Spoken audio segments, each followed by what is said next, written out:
We have some wonderful guests to introduce to you today. They've flown in especially to be with you today. Our first guest, Dr. Eduardo Bruera. Would you come and join us now? What we've asked each of our panelists, we'll have a panel after coffee, and we've asked each of our panelists to speak just for 10 minutes on whatever they want to speak on this whole issue of hope at the end.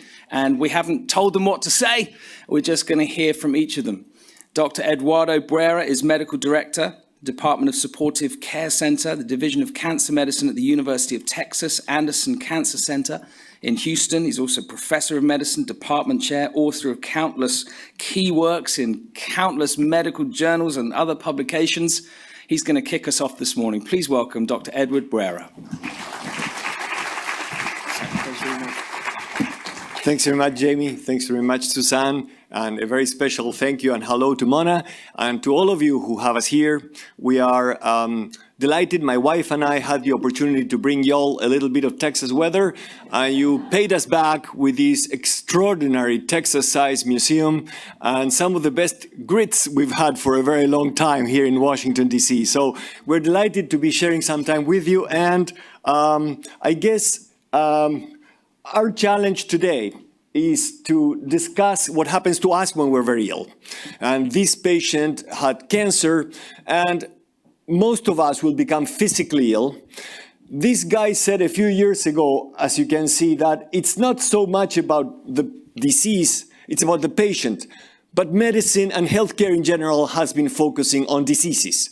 I work in a cancer center. Across the street from me, I have the Heart Institute, and we have medical specialties. And the focus on the person has not been the main priority in healthcare and in healthcare research. So part of the problem is that when we're ill, we have suffering. And it's not just physical, it's mental, it's spiritual, it's family suffering. There are symptoms we have, and those are very distressing to us. They make us feel not very well. But in addition to that, we have family suffering. When a patient is ill, the family is ill, is physically exhausted, financially exhausted, and sometimes spiritually exhausted. Why is this happening to us? Is this some kind of a punishment? Did they do anything wrong? So it is in this context that we try to emphasize from the urgent to the important. And we move from the physical distress, and that's what supportive and palliative care does. We try to alleviate that so that we can now move on to the important areas of our life. And those have a lot to do with our spiritual well-being. Recently, the Catholic Church has emphasized the importance of palliative care and the way of dealing with persons more than dealing with illnesses. And it has the objective of alleviating suffering, but also helping us to live intensely with hope every moment of our lives. So we recognize that there's something important in addition to the management of our illness, our value as persons. And that's basically what we try to insert in this healthcare system and try to bridge the community of faith with the community of physical care. Our movement is a fringe movement. We did not develop in MIT, in Harvard, in NIH, in any of the big cancer centers. We actually developed where Jamie comes from. We are in a suburb from London. So you should think about supportive and palliative care as wearing nose rings and tattoos and being kind of an underground movement that was taking these people to special places where we could deal with their suffering. Mainstream medicine, in the meantime, was coming up with specialties that are much younger than ours. You can't imagine a hospital without a critical care unit or without an emergency center. Even oncology is younger than palliative care. However, they were built within the system. We were born out of wedlock, and we had some difficulty entering the big institutions. And we're still not in the majority of the big institutions. So person-oriented care defies structures, and that's very irritating to our bosses. Our bosses are good people. They try the best. But they were never taught. They never knew the advantage. Your opportunity and your challenge is to teach the bosses of healthcare, the bosses of academia, why this is so important.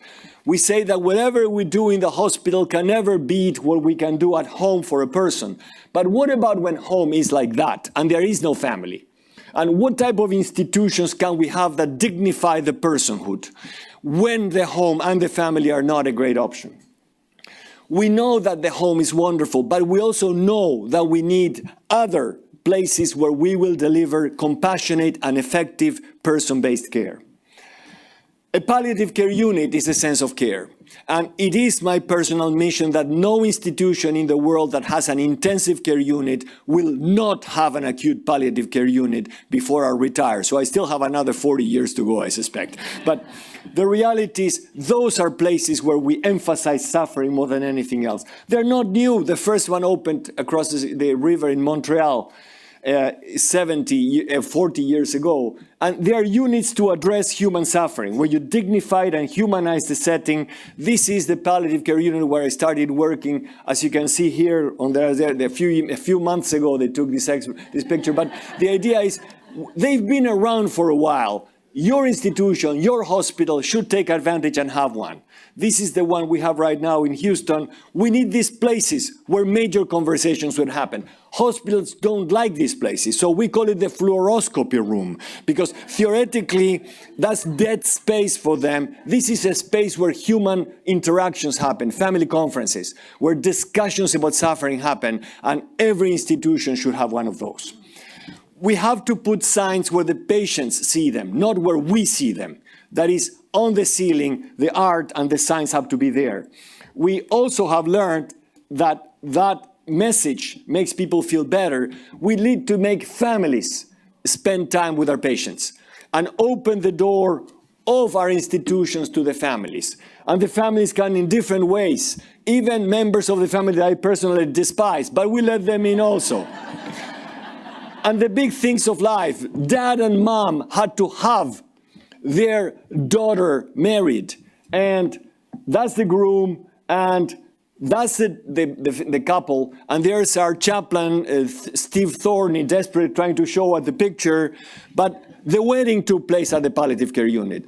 Dad needed a special treatment to be awake and well, and dad died 48 hours after the wedding. But dad participated in the spiritual ceremony. And in other cases, this is the patient that is going to have that spiritual moment in her life. So sharing and parting the bread with our patients and families, and the difference between love and service. There's a lot of unnecessary suffering that we can alleviate today. We cannot alleviate all the suffering associated with the end of our lives, but there's an enormous amount we can do. And so going to the homes of the patients and visiting